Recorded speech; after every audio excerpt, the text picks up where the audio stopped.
Nós saudamos a todos com a paz do Senhor Jesus. Estamos aqui mais uma vez para mais este episódio do programa O Chamado do Servo. E o personagem hoje a ser trabalhado, estudado, onde vamos procurar aprender com a sua experiência o que Deus tem a nos ensinar, é Zorobabel, que também foi chamado por Deus para profetizar ao seu povo. E em que momento? Momento em que o povo de Israel ficou livre do cativeiro babilônico. E quando o povo começa a voltar para a sua terra, a primeira coisa que o povo de Deus precisa ter é o lugar para a adoração ao Senhor. No deserto foi o tabernáculo, mas depois de estabelecidos na terra, foi o templo. E o templo tinha sido destruído pelos inimigos. E agora era um tempo de restauração. Como restaurar a minha vida espiritual? Como você vai restaurar a sua vida espiritual se Deus não falar com você? Porque é restauração da vida espiritual. Para quê? Para ter comunhão com Deus. E para ter comunhão com Deus, quando o homem tem comunhão com Deus, ele tem segurança. Né? Ele sabe que Deus está com ele, que ele está com Deus, e o medo desaparece. O medo de qualquer coisa. E aqui, Zorobabel, conforme diz aqui em Ageu 2:23, diz assim: naquele dia, diz o Senhor dos Exércitos, te tomarei, ó Zorobabel, filho de Sealtiel, servo meu, diz o Senhor, e te farei como anel de selar, porque te escolhi, diz o Senhor dos Exércitos. Então aqui Deus está afirmando a Zorobabel que o escolheu. Isso é fundamental. Porque às vezes o tempo vai passando e Israel passou por uma prova de destruição total, perdeu sua identidade, perdeu tudo. E aí, onde é que eu estou? Como é que é minha vida espiritual? No lugar que eu estou, é isso mesmo? Está tudo certo? Está tudo errado? As confusões na mente vêm e as opiniões e as pessoas ficam cada dia mais confusas. Mas aqui tem um segredo. Te escolhi, a confirmação. Eu te escolhi, ó Zorobabel.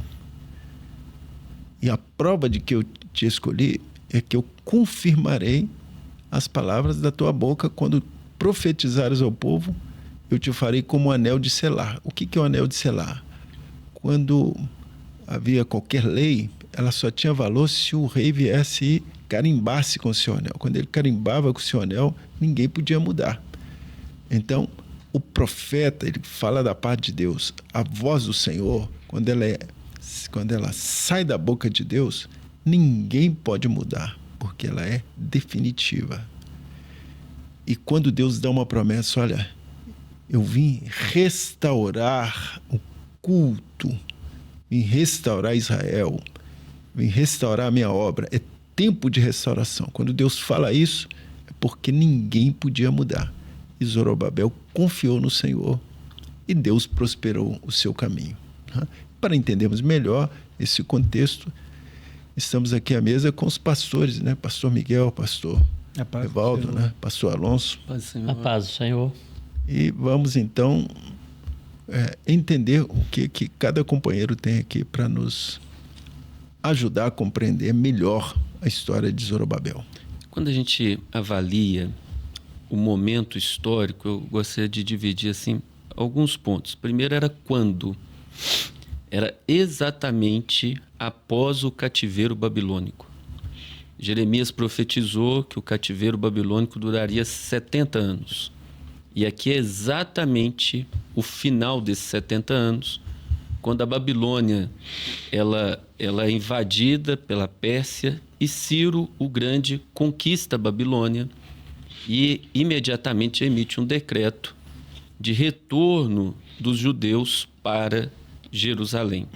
Aproximadamente 42 mil judeus acompanharam Zorobabel.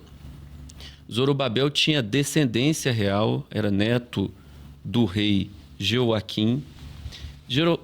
Zorobabel, ele foi um governador de Judá. Foi levantado por Deus para liderar esse retorno do povo. E quando chegou, o templo de Salomão estava destruído, a cidade destruída. O cativeiro babilônico foi terrível porque empobreceu muito eles, destruiu valores históricos e maravilhosos daquele povo. E o templo foi uma grande destruição. A primeira coisa que Zorobabel faz na restauração é a restauração do altar de holocaustos. E muito bem dito pelo pastor que antecedeu, eles estavam com medo dos povos em volta, havia uma oposição muito grande a essa reconstrução, e a primeira coisa foi o altar. E depois procedeu com festas, teve festa dos tabernáculos, lançou os alicerces do templo, mas houveram muitas oposições a essa construção. E diante dessas oposições, Zorobabel ele precisou de um recurso que só Deus tem, que é o recurso da voz dos profetas. Foram contemporâneos de Zorobabel, Zacarias, Ageu, que profetizaram para ele, ou para o povo que estava ali retornando. E uma coisa muito interessante é uma profecia que o Senhor diz assim: as mãos de Zorobabel têm fundado esse templo e as mãos dele acabarão. Esse ânimo, esse fortalecimento diante da profecia foi indispensável na restauração do templo. Esse processo, como o pastor disse, de tempo de restauração, ele foi basicamente em 3 etapas. Em 538 a.C., vai Zorobabel com cerca de 42 mil judeus que estavam deixando para trás o cativeiro e agora voltariam a ser servos do Senhor em Jerusalém. E a primeira coisa era a restauração do templo. Segundo ponto, depois, em 458 a.C., vem Esdras. E Esdras, ele foi o escriba e aí passa a ter uma reforma espiritual. O livro de Esdras detalha muito bem tanto a restauração do templo quanto essa restauração espiritual.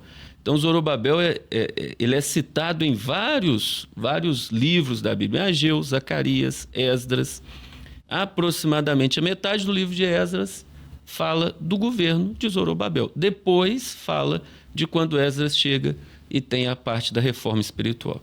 E depois, em 444 a.C., vem Neemias com a restauração dos muros. Do ponto de vista doutrinário, né?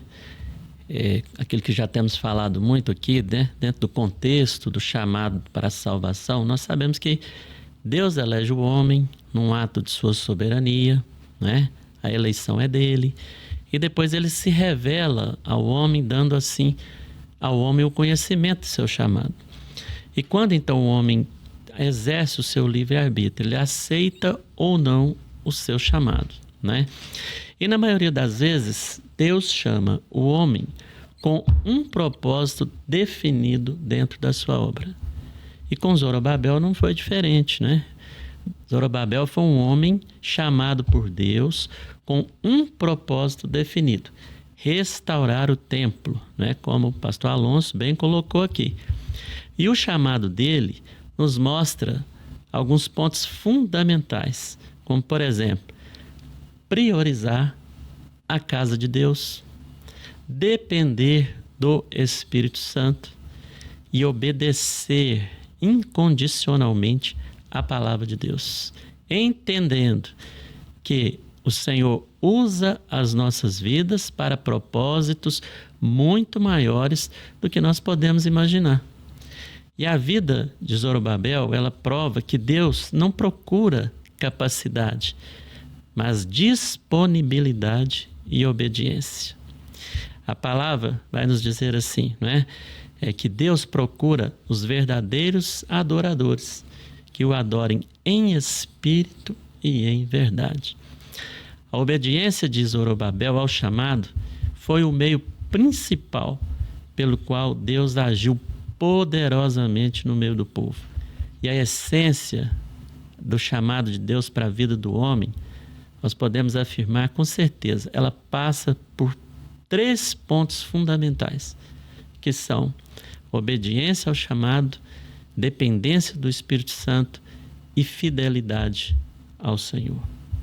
A palavra do Senhor fala que o servo está envolvido por um número tão grande de testemunhas que observam, ele apenas obedece a palavra de Deus. Mas todos notam o testemunho dele.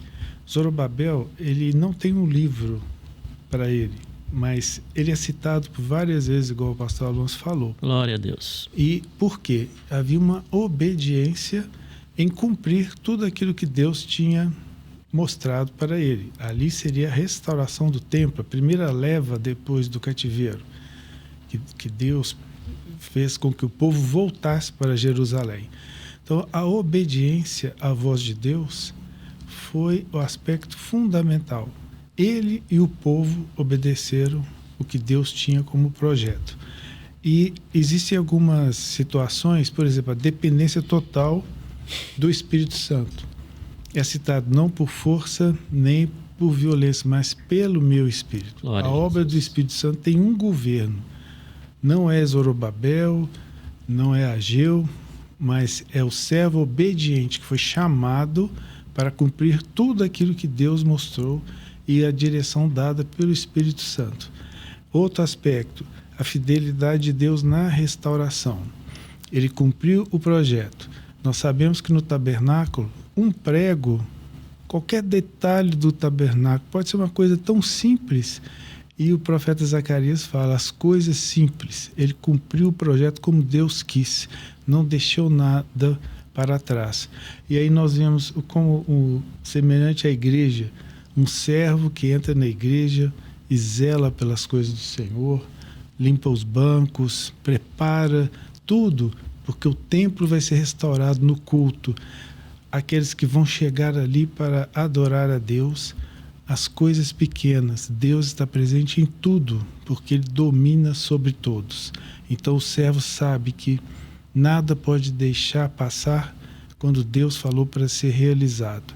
E com isso, o governo que Zorobabel exerceu naquele momento de restauração do templo, um governo que cumpriria um projeto, que obedeceria a Deus em todos os aspectos. Por isso, há uma tipologia messiânica. Jesus veio para obedecer ao Pai e cumprir o seu projeto cabalmente. Muito bem. Eu creio que facilitou bastante, né, a compreensão de todos aqui, essa importância da função de Zorobabel. Né? Mesmo porque às vezes alguém pode ficar com dúvida assim, mas por que tanta preocupação com o templo, com o local de culto? Então, no passado, como dissemos, era o tabernáculo. Depois veio a construção do templo. No Novo Testamento, veio uma pergunta. Onde que Deus será adorado? Né? Samaria? E Jesus respondeu, não. Deus procura os adoradores que o adoram em espírito e em verdade. Glória a Deus. Então, hoje, o templo é o nosso coração. Então, qual é o propósito da profecia? Restaurar o nosso coração para Deus. Por quê? Porque Deus vai se revelar ao homem. Porque se nosso corpo é templo do Espírito Santo, então Deus vai fazer morada pelo Espírito Santo no nosso corpo, que é templo dele. E quando nós somos batizados com o Espírito Santo, a Bíblia diz que nós somos selados pelo Espírito Santo. Então, é um selo que Deus coloca e diz assim, olha, você é meu. Por que você é meu? Porque o meu Espírito mora em você. E se você não tirar o meu Espírito Santo daí, então você está seguro. Né? Então, isso é fundamental nós entendermos. Então, a vida restaurada, Deus governa a sua vida e a segurança está estabelecida. Que segurança? A segurança de que não estamos sós, mas que Deus está conduzindo a nossa vida em segurança. O anel de selar, o rei veio e marcou. Todos que viram aquela marca sabiam que era do rei. Hoje nós vivemos, esse selo é a marca do sangue, que foi dado por Jesus na cruz, o seu Espírito Santo que hoje governa a igreja. O Espírito Santo é o sangue derramado, né? Que tem poder para perdoar pecados, para libertar o homem, né? E, acima de tudo, para dar acesso ao Pai. Né? Amém. E um aspecto muito interessante aí dentro da doutrina de salvação é que antes eles eram cativos, submissos à Babilônia. Mas depois, quando o Senhor os chama para restauração, o Senhor os liberta do cativeiro. É uma nova vida, agora um novo lugar, um novo coração, uma vida para adoração ao Senhor, uma vida entregue ao Senhor, um novo nascimento. É tempo de restauração, né? Tempo de uma nova vida em Cristo Jesus. Um outro aspecto muito importante aqui, né? Falando sobre o selo, quando o rei ele criava um decreto, ele selava com o seu anel. O que significava aquilo? Que aquele decreto ele era irrevogável. Então, o Senhor selou a nossa salvação para uma eternidade com Ele. Louvado seja o nome do Senhor. Isso, da parte de Deus, é irrevogável. Né? Ele não vai mudar. Glória a Deus. Só se o homem não quiser. Exatamente. Ele pode anular o chamado, mas Deus não muda. Né? Deus não muda. Muito bom. É isso aí, né? Eu creio que a satisfatória compreensão para todos aí do chamado de Zorobabel e como nós estamos aprendendo no programa que o título diz O Chamado, né? Então ele recebeu o chamado de Deus. E se você também ouvir a sua voz, como diz a palavra, não endureçais o vosso coração, né? Então, dê lugar para que o Senhor também governe a sua vida. Despedimos então de todos com a paz do Senhor Jesus. A paz do Senhor. A paz do Senhor.